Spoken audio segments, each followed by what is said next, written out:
don't get too big for your boots just because you're part-time. What are you misunderstanding? Since being assigned to the subsidiary, I've become the target of an unreasonable employee. They always find a way to get involved and use me to their advantage. Taking advantage of the chronosim at the headquarters, this unreasonable employee does whatever they please. But the moment arrives when their chronocism vanishes, offering me a chance to turn the tables from a disadvantaged position. What happens to the unreasonable employee who finally faces the consequences of his actions? I am Chelsea, 42 years old. With my 2 kids grown up enough to take care of themselves, I decided to rejoin the company I used to work for. Now I'm an employee at the headquarters. One day, I was assigned by my boss to go to a subsidiary as a trainer.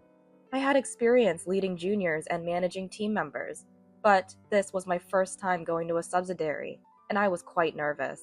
However, I was determined to do my best, knowing the responsibility was entrusted to me. On my first day at the subsidiary, I was shown around, and the place was bustling with activity. When I approached what seemed to be a senior manager, he said, "Oh, are you the new person? Sorry, but we're swamped right now, so just a quick hello will do." And he directed another employee to greet me. It seemed there was another new person besides me, and we greeted together. "What? No one told me about anyone new coming." But then, a somewhat angry man blurted out. This man was the unreasonable employee, Jake. Jake, around 50 years old, seemed like a long-time employee. He was self-centered, doing whatever he pleased without regard for others, and short-tempered, making him unpopular. His disheveled hair, crooked tie, and worn-out suit and shoes made me wonder how he managed in sales. "Nice to meet you. I'm Chelsea." I reintroduced myself, and everyone but Jake responded. Jake was in sales, often away from the office, which probably explained why he hadn't heard about me. His lack of knowledge might also be due to his disconnection from part-time administrative staff and trainers. "Oh, another half-baked hire? Women like you always have to prove your worth at home or work. Well, good luck," Jake rudely remarked. Despite the challenging vibe from Jake, I strove to be useful at the subsidiary, working hard every day. When I ran into Jake near the office one day, "You're the new one, right? Can you lend me some change?" he asked. I told him I only had $5, to which he retorted, "What? Why don't you have any change? That's not going to make you popular, you know." "Well, at your age, I guess it doesn't matter anymore. Just lend it to me." Then, without permission, he took the $5 from my wallet and started buying a drink from the vending machine. Instead of returning the change, he casually pocketed it and headed back to the office, apparently keeping the whole amount. Following him to the elevator, he suddenly grabbed my shoulder and pushed me towards the stairs. "No, you're supposed to go that way. Why are you here?" saying. Confused, I asked why. "What? Just do what you're told. If you argue, you'll regret it later." And he replied in a stern tone. He walked away, leaving me bewildered, watching me from a distance. Feeling creeped out, I hurried up the stairs. When I inquired about Jake with other employees, they all seemed uncomfortable. "Oh, Jake? It's better not to get involved with him."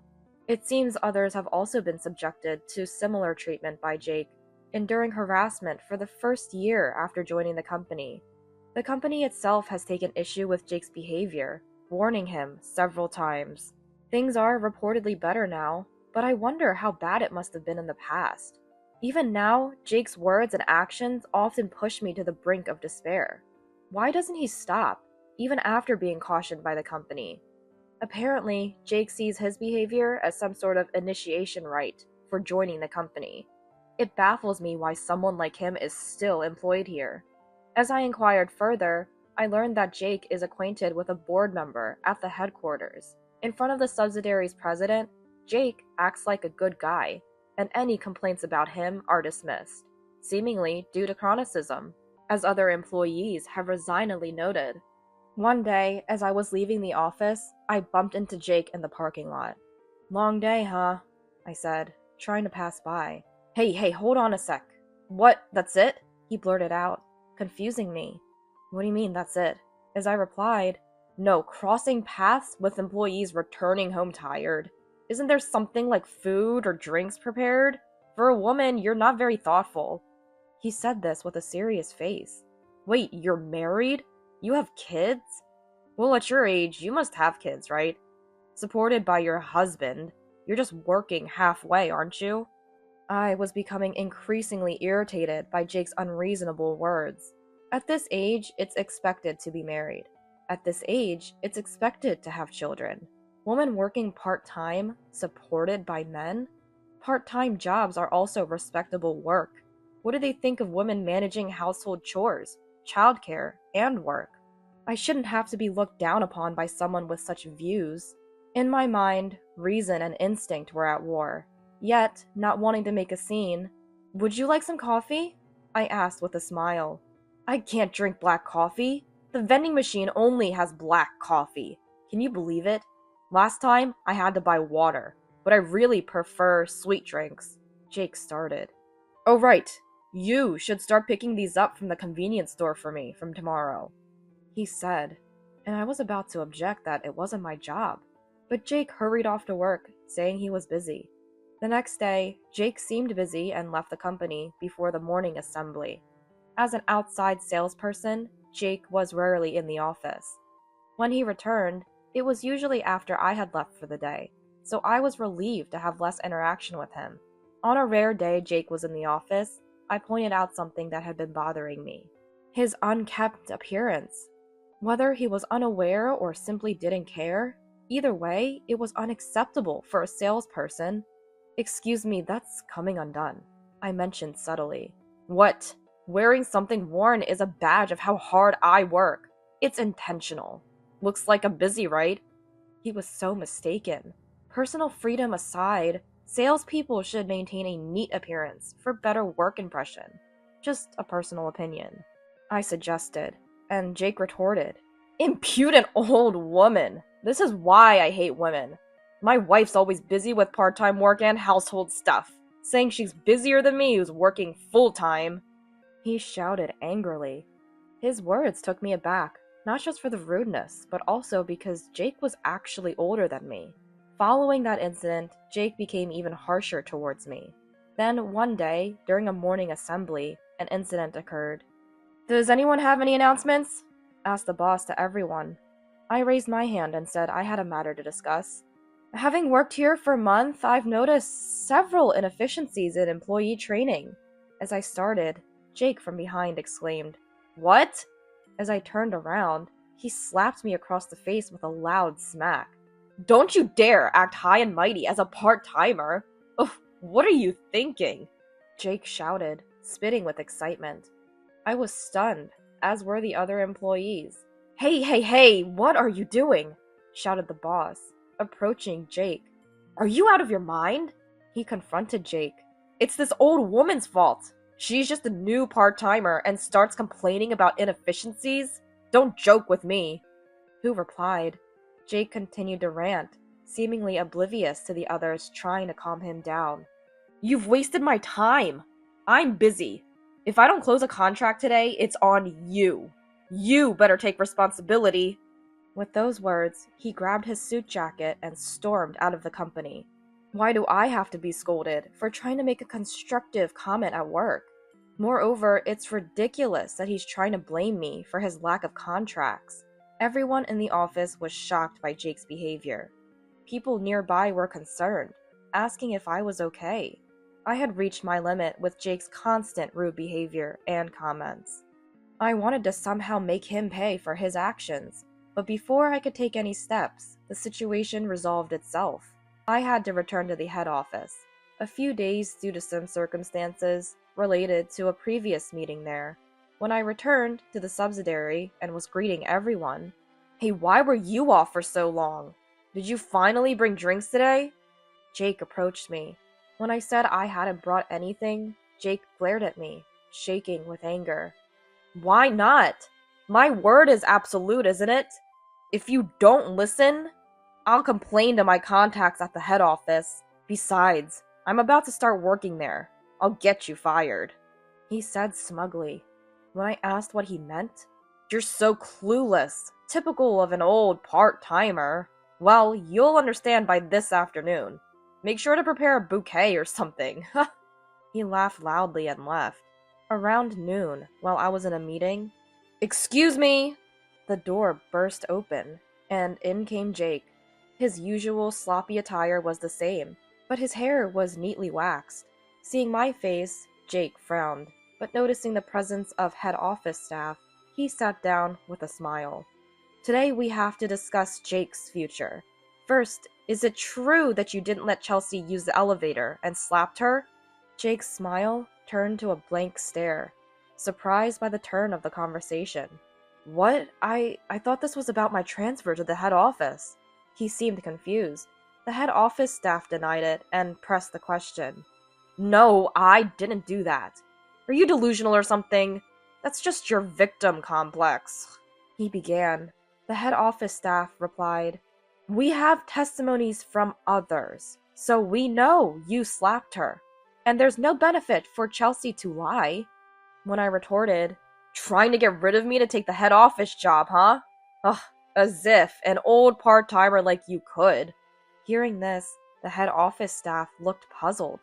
"I'm not a part-timer, I'm from the head office," I clarified. "What? What are you talking about, you delusional old woman?"